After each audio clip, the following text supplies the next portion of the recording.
Hello, everyone, and welcome to a brand new episode from the FPL Newbies, where we'll be showing our team review for Game Week 5 and also giving a review about how we performed in Game Week 4. Now, before jumping in straight into the video, I have to talk about a bad mistake that I did in the transfer before Game Week 4. So, basically, what happened is it was a deadline. Actually, it was a day before deadline, but it was an international break, and I had been planning 2 weeks for this transfer. So basically, I was going to do Bruno and Danny Ings to Ronaldo and Jota. But I mean, by mistake, I mean, that was a really long story.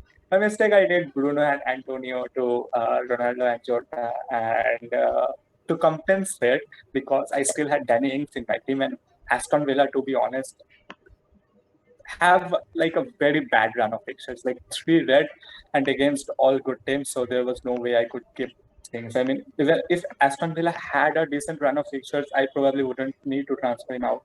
Now, here's the thing. I was really in a dilemma on whether to bring back, and I had to do -4 for that because previously I had already done Simicas to Duffy. Now, my dilemma was that whether I do -8 to bring back Antonio or bring in a different player. Now, I did not want to really bring back Antonio because if Antonio hadn't performed, it would just, like make the guilt even more of that mistake. So I had two options. Bamford was an option, but I did not really consider him because he was with Liverpool for that fixture. So for me, it was either between DCL or Jimenez.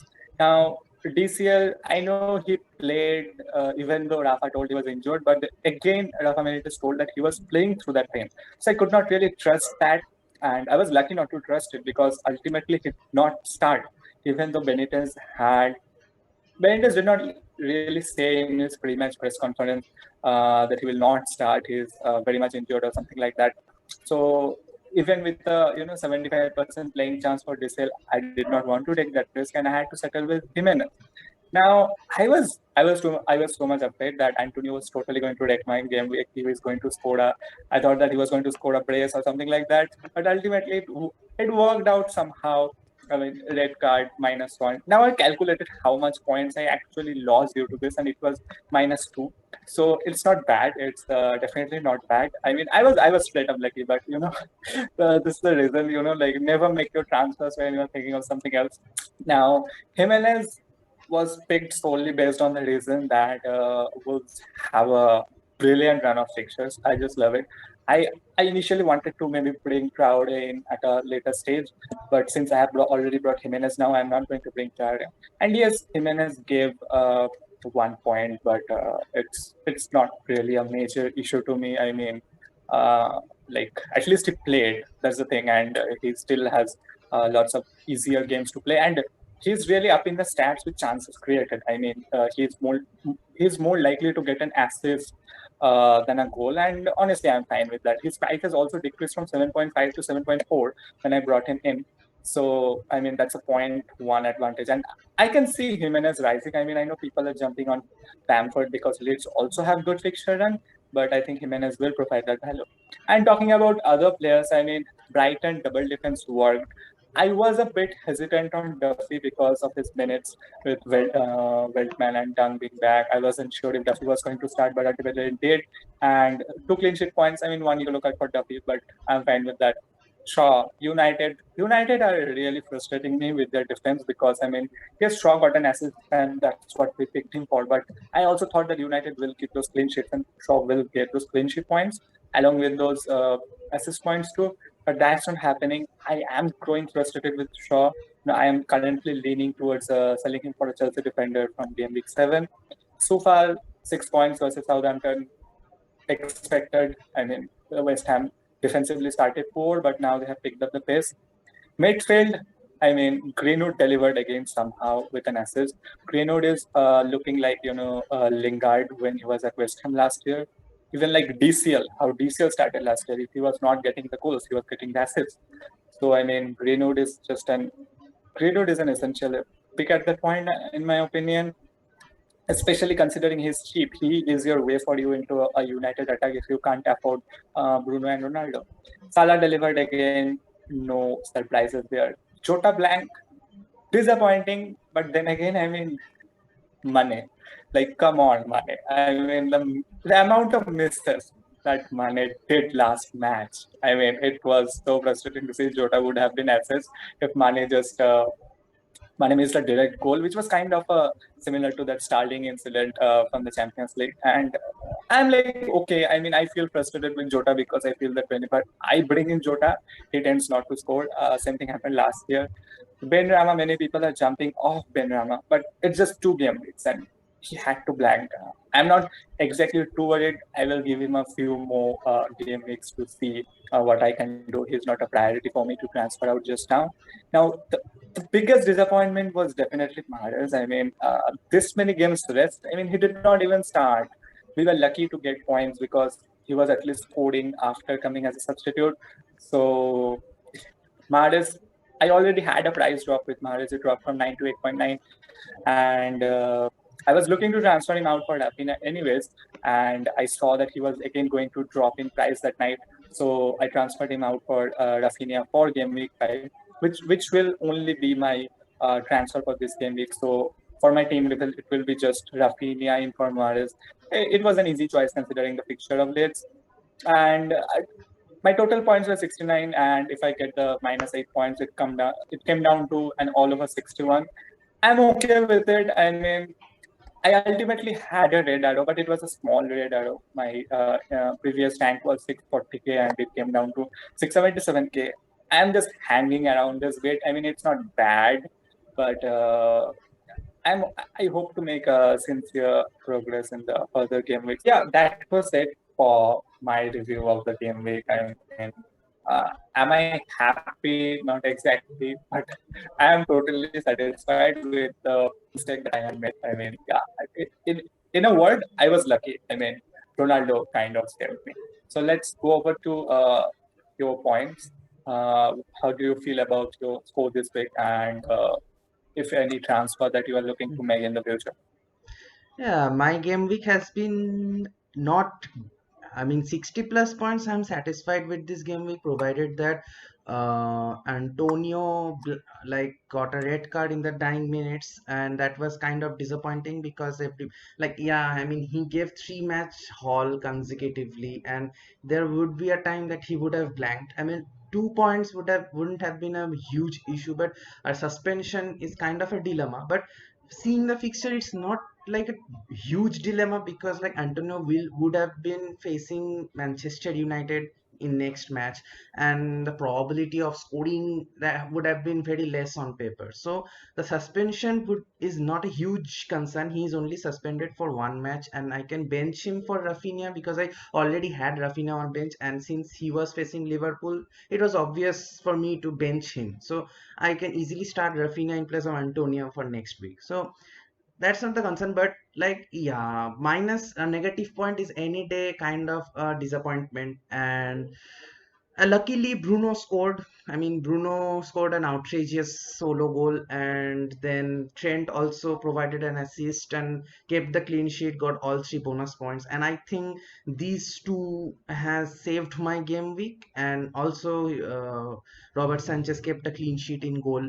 So yeah, I mean, I should give credits to Trent and Fernandez for actually scoring and keep it. I mean, I actually kind of didn't face a huge rank drop again and avoided that. Like, so many people transferred in Ronaldo for this match. I mean, he also managed to score a brace. And from a perspective, from someone's perspective who doesn't have Ronaldo, it would have been depressing because I mean, we all want. And for us, I wanted to wait and watch, and he delivered on the first day itself. So I mean, not owning him would have been a huge disappointment, but thankfully, I have been also lucky this game week that Fernandez and Trent delivered and like saved a huge rank drop for my team. And as for the rest of the team, Shaw, as you said, yeah, I mean, they aren't the most solid at the back. I mean, they are scoring 2, 3, even 4 goals and winning the matches, but they aren't very comprehensive or solid at the back.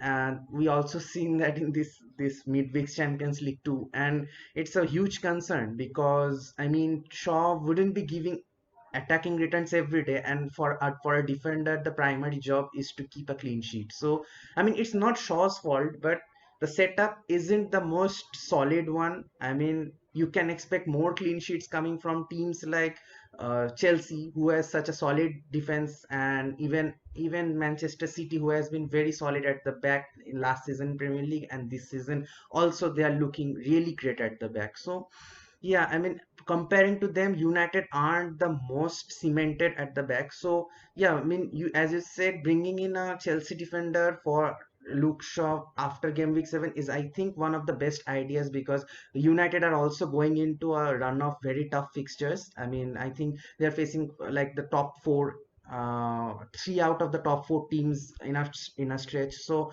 yeah, that will be a very good decision. And as for another transfer which disappointed me was Sergio Reguilon, because it's not like disappointment. I mean, he kept a clean sheet for three consecutive matches, and it's not really his fault.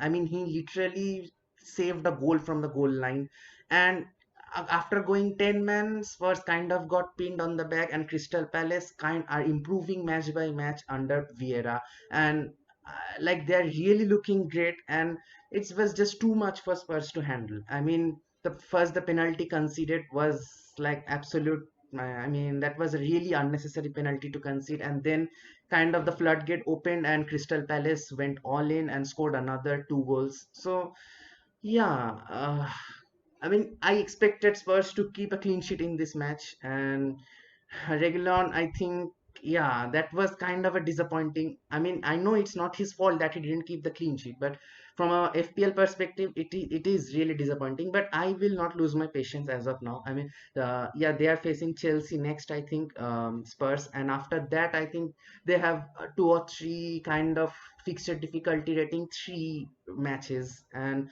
so I will be holding on to Reguilon for the timing. His price is not really high; he's only 5.1, and like I'm in no rush to transfer him out.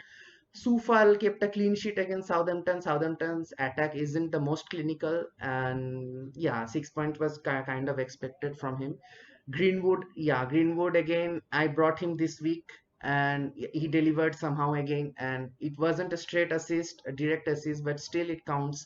And I mean, yeah, he looks pretty decent. I mean, he's scoring a one goal each match, and now he provided another assist. So I mean, he's at, I mean, 7 points. I think his price is 7.7 right now. So Yeah, I think it and rose. Yeah. yeah, I mean, price rise is inevitable for him. So at that cut price, I think he's a very, very good asset right now. I mean, in comparison to Bruno, who kind of isn't like not going that much forward since like Ronaldo now is in the team, and Greenwood also like getting so many touches in the box. Bruno kind of dictating the midfield. So from that perspective, I think Greenwood is a better asset now from Fernandez w- at that cut price. And Salah again, he's the FPL king. I mean, I know no introductions needed. I think Salah could have easily got another two assists, and he should have got at least a hat trick. I mean, literally, Yeah. Mane got so many open spaces to pass the ball to him. I mean, literally, Salah was in tapping, like he was in positions where he could literally tap the ball in, and Mane wanted to go alone. I mean, from a striker's perspective, you cannot blame Mane to go towards goal because like he's confident to shoot at the goal. He's a prolific striker, and he's not in the best form since I think pretty much the mid season of last Last season. season. Yeah. Yeah. So I mean, you cannot really blame Mane to go for the shot, but I think from a team perspective, when you are leading only 1-0, it would have been a better option to pass to Salah. And it's yeah, from an FPL manager's perspective, it was really frustrating because Salah actually could have easily gotten hat trick or at least a brace and an assist. I mean, that was guaranteed for him. Instead, he got settled for a goal and not even a bonus point. So I mean, it's not bad. 8 points at the end of the day from your captain is not bad. But the provided the number of open spaces he went to and number of touches, crucial touches he got near the box, I think he could have scored a lot more points against Leeds United. But still, it's not a huge worry because Liverpool aren't going in. in like in a series of tough fixtures. They have pretty decent fixtures for now, and Salah is bound to score more. And I mean, he does deliver every season, doesn't he? Even in his worst of form. So Yes. I mean, I'm not his capability shouldn't be doubted. And Benrahma, yeah, I mean, I brought him after he gave those two hauls, and like both the weeks he gave 3 points, and at 6.3 it's not a huge disappointment. I mean, his price isn't like 8 or 9 that you need to transfer him out immediately for accommodating a cheap asset and bringing someone like a premium asset. I mean, Benrahma 6.3 price. I mean, West Ham are playing well, okay, and West Ham are playing well, and with Antonio after coming back after the United match, I think he will again, I mean, he will soon deliver the points. And as for Tony, I'm thinking of transferring out this week. I will be shipping out Fernandez finally and bringing in, I think, one of Demarai Gray or Conor Gallagher, and will be bringing. And this is now a very difficult choice for me because Cristiano Ronaldo, I think the next two matches are still decent, West Ham and Leicester, but after that, he is going into a series of tough fixtures, as I said when I was talking about Luke Shaw. And Lukaku, the kind of form he is in, I mean, yeah, next two fixtures are really difficult, Spurs and City. So I think the Spurs game is away for Chelsea. I'm not too sure. I have to check again. And still, like taking consideration on paper, the opponents like Spurs. I mean, for that red card, Spurs got kind of dismantled, but still, Spurs, I think, one of the most solid defensive teams this season as far as the first three matches are concerned. And City also are a really well drilled defensive side in the Premier League. So yeah, like this is an executive decision now to bring Lukaku now or Lukaku after. Like I know most of the people will do this move that they will bring Lukaku in game week 7. Like that is the safest bet and the most probable move. But kind of it's like so many people have Ronaldo now. I mean, even if I bring Ronaldo, I kind of want to make an premium differential. Like everyone will like those who doesn't have Ronaldo now, they will be bringing in Ronaldo for because they are facing West Ham away and then again Leicester, and both are kind of very favorable fixture for Ronaldo to score.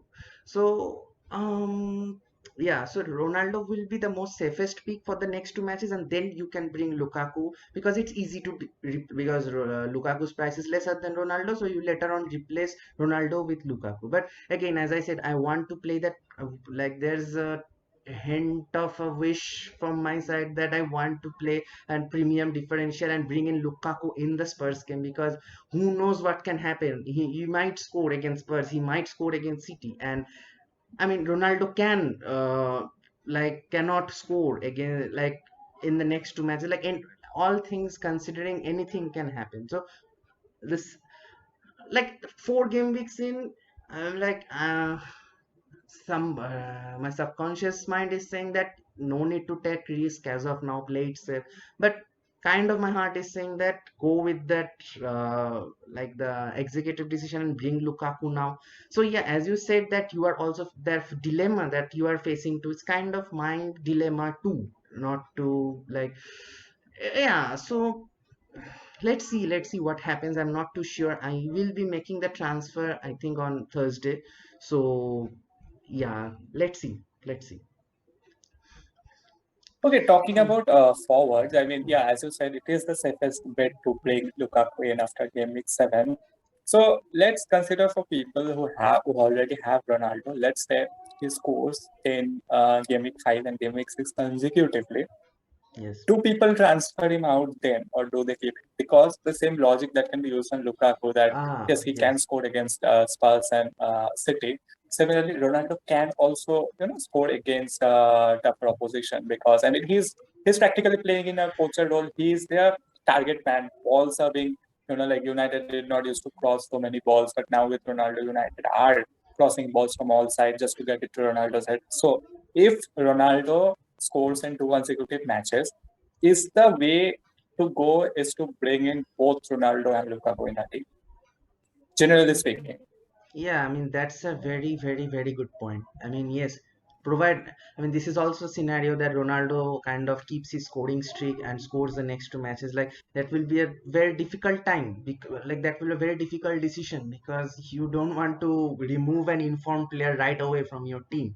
And no matter what the fixtures is, Ronaldo has that goat status. So yeah, I mean, for him, fixture difficulty rate shouldn't be a concern, because like a player of his pedigree, he has every chance of scoring against any big team, any opposition. So that's a really good point. And for me, if someone asks me, I may be making that risk of removing Ronaldo for Lukaku, just because the fixture difficulty rating. I want to stick with the FPL logistics, but at the same time, yeah, I mean, provided that Ronaldo delivers again in those tough fixtures and Lukaku somehow manages not to score in the so and so easy fixtures. I mean, then again, you're gonna get frustrated that why did you make that move? But we have to make a decision. So, like, I should say, people should stick with their own intuition and not like get carried away by all those Twitter rumors and Twitter opinions, because everybody has their own opinion. So from my opinion, I would stick to FPL logistics, and I won't be losing a lot of rank if I suppose I'm having Ronaldo and I'm removed him for Lukaku, because I think many FPL managers will, I mean, I think 60 to 65% of the community will be doing that move from Ronaldo to Lukaku, and uh, those who already have Ronaldo. So I mean, yeah, I'm seeing that happening the most. And for those who want to have both Ronaldo and Lukaku, I mean, I think the other premium should be sacrificed. I mean, I don't know. I mean, if they have Trent and Salah both, then I think one of them need to be sacrificed. And if they have only Salah or Son, for example, then one of them needs to be sacrificed. But I wouldn't advise sacrificing Salah, because he is the FPL king, and the consistency he had shown in FPL for the last three seasons, even last season when Liverpool were so bad in form, still Salah was the second most scorer in FPL. And I wouldn't even advise removing Salah from the team, because when he hauls more than any single player in FPL. So that's that. Yeah, I mean, that makes sense. It is always safe to stick to the fixtures. It's always good to play the fixtures. After Yes, all, you can't have everyone at a single moment. So exactly. I think that is good for today. And we'll see you guys again next week with our UCL video where we'll be reviewing our first match day. Have a great game week, everyone. And thank you for watching. Thank you, guys. Goodbye.